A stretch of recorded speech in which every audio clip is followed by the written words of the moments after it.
The Dodgers are getting closer to signing Roki Sasaki. The latest report pins the Dodgers as one of the favorites to sign Sasaki. We get into all that in this edition of Dodgers Digest. Hey, this is Mike Nelson. Make sure to subscribe to the channel. I want to thank the 28% of the ones who are watching these videos who have already hit the sub button, but 71% of you have not subscribed yet. We got over 6,000 of you now subscribed to Dodgers Digest. We want to thank everybody for their support.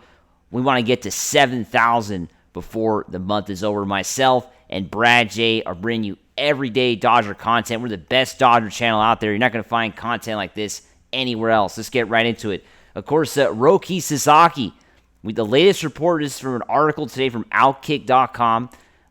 It looks like the Dodgers are going to be one of the three teams that are on this report. Roki Sasaki might be down to three teams with deadline looming. Of course, Adlin Gonzalez of ESPN reported this week that Sasaki had returned to Japan to kind of think about what he wanted to do next. He met with, of course, various teams. We reported that here on this channel.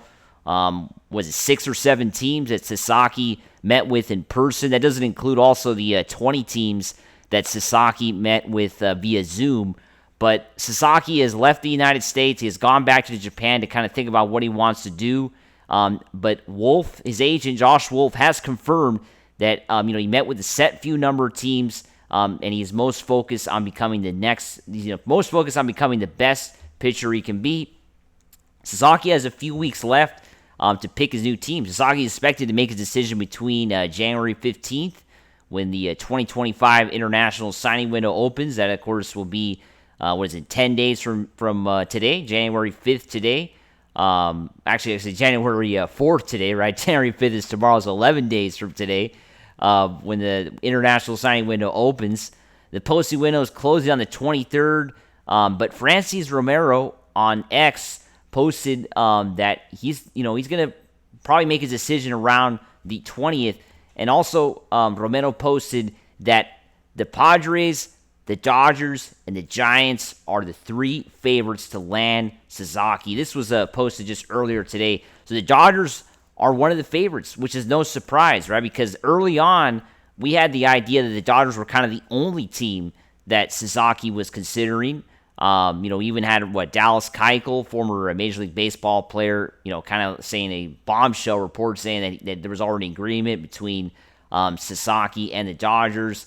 There was a lot of reports from various insiders saying that the Dodgers and Sasaki have been in contact, of course not directly with the player, but through his agent and all that the last few years. There's been interest from the Dodgers for years. The Dodgers kind of, brought the attention to Sasaki. They were kind of the team to kind of put the eyes on Sasaki in Major League Baseball, right? I don't think there was a lot of teams really looking at him until the Dodgers kind of gained a strong interest in signing Sasaki. So now it seems like as you just saw in the latest report, that there's two other teams that are favorites, right? And, the Padres one is not too shocking because, we know about Yu Darvish. It seems like Sasaki has regarded Yu Darvish as an inspiration, as a player that he has looked up to in his playing careers. Yu Darvish has been in Major League Baseball now for over a decade. One of the most successful Japanese-born players of all time in Major League Baseball history. So obviously Sasaki is taking that into account. He took that into account his whole career, right? Trying to build his arm and build his career. He always kind of had an eye on Yu Darvish, right? So that's why there was a report, recently that the Padres were a kind of a strong possibility for Sasaki, right? And I think the only reason why would be because of Yu Darvish. Now, is that really true? It's hard to know, right? Because Yu Darvish, as we know, was not part of the meeting that Sasaki had with the Padres, because we know that the report said that Sasaki did not want to have any players present at his in-person meetings with the various Major League Baseball teams, right? That was already confirmed. So we know he wasn't part of the meeting. It's hard to know if it's going to make a difference, right? But the team that I'm a little bit surprised with that's on this report is the San Francisco Giants, right? I mean, are the Giants really realistically an option for Sasaki? What do you guys think? Comment below.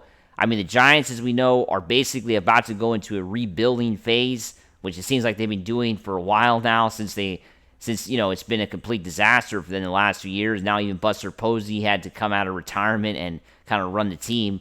So they're kind of in disarray. They did sign Willy Adames, which is kind of a big deal. But they really don't have much else, right? Their offense is pretty bad. And pitching-wise, they don't have the stars that the Dodgers have, right? Sasaki is going to have to really kind of, be expected to do a lot more in his rookie season in Major League Baseball if he decides to go to the Giants, right? With the Dodgers, he can kind of build in and kind of slowly, get into his Major League Baseball career. He's not going to be asked to be the number one starter, probably not even the number one, number two, and potentially might be just the 3 or 4, right? Because there's just no reason why. I mean, the Dodgers already have Yamamoto, they got Glasnow, they got Ohtani, who's going to be healthy this year, and hopefully it's going to be a regular starting pitcher for the Dodgers, right? So Sasaki is going to go in as a young player to the Dodgers and be a starting pitcher, but is not going to be asked, unless, of course, injuries happen. He's not going to be asked to do the impossible and be, the guy. Whereas if he goes to the Giants, we know the Giants are probably going to ask him to be right away from the get-go one of the top pitchers on the team because there isn't much there. San Diego is a little bit similar to the Dodgers, right? They have the pitchers right now, so we'll see how that all turns out. The Dodgers also made a move. They made a roster move, and this has to do with another report as well. The Red Sox likely to get involved with a Dodgers 401 number one prospect per insider, and that number one prospect is Diego Cartaya, who was designated for assignment after the Dodgers, of course, brought in Kim. That, of course, was confirmed. The Dodgers already confirmed the Kim signing yesterday on social media, welcoming him into the Dodgers, and they, of course, designated Cartaya to assignment, right? And this report suggests that the Red Sox are going to get involved, potentially trying to trade for Cartaya because, basically if no one claims him for a week, he's going to be outrighted to the minor leagues. And there's the most likely scenario this report suggests is that there is going to be a trade. The Dodgers are going to probably move on from Cartaya, and the Dodgers could hopefully get something back, right? I mean, that's the plan. Going to be trading away this catcher. Will Smith is locked up for, as we know, 9 more years. Austin Barnes is already signed as well. So there isn't unless Cartaya switches positions, there isn't a lot of room for him on this team. And the Dodgers might as well trade him and try to get something in return. He's still regarded as a high prospect, as a highly regarded prospect at this time. That has, I think it would be a great time for the Dodgers to move on for him, as they, of course, now designated him for assignment. As always, make sure to subscribe, and let's go Dodgers. Woo!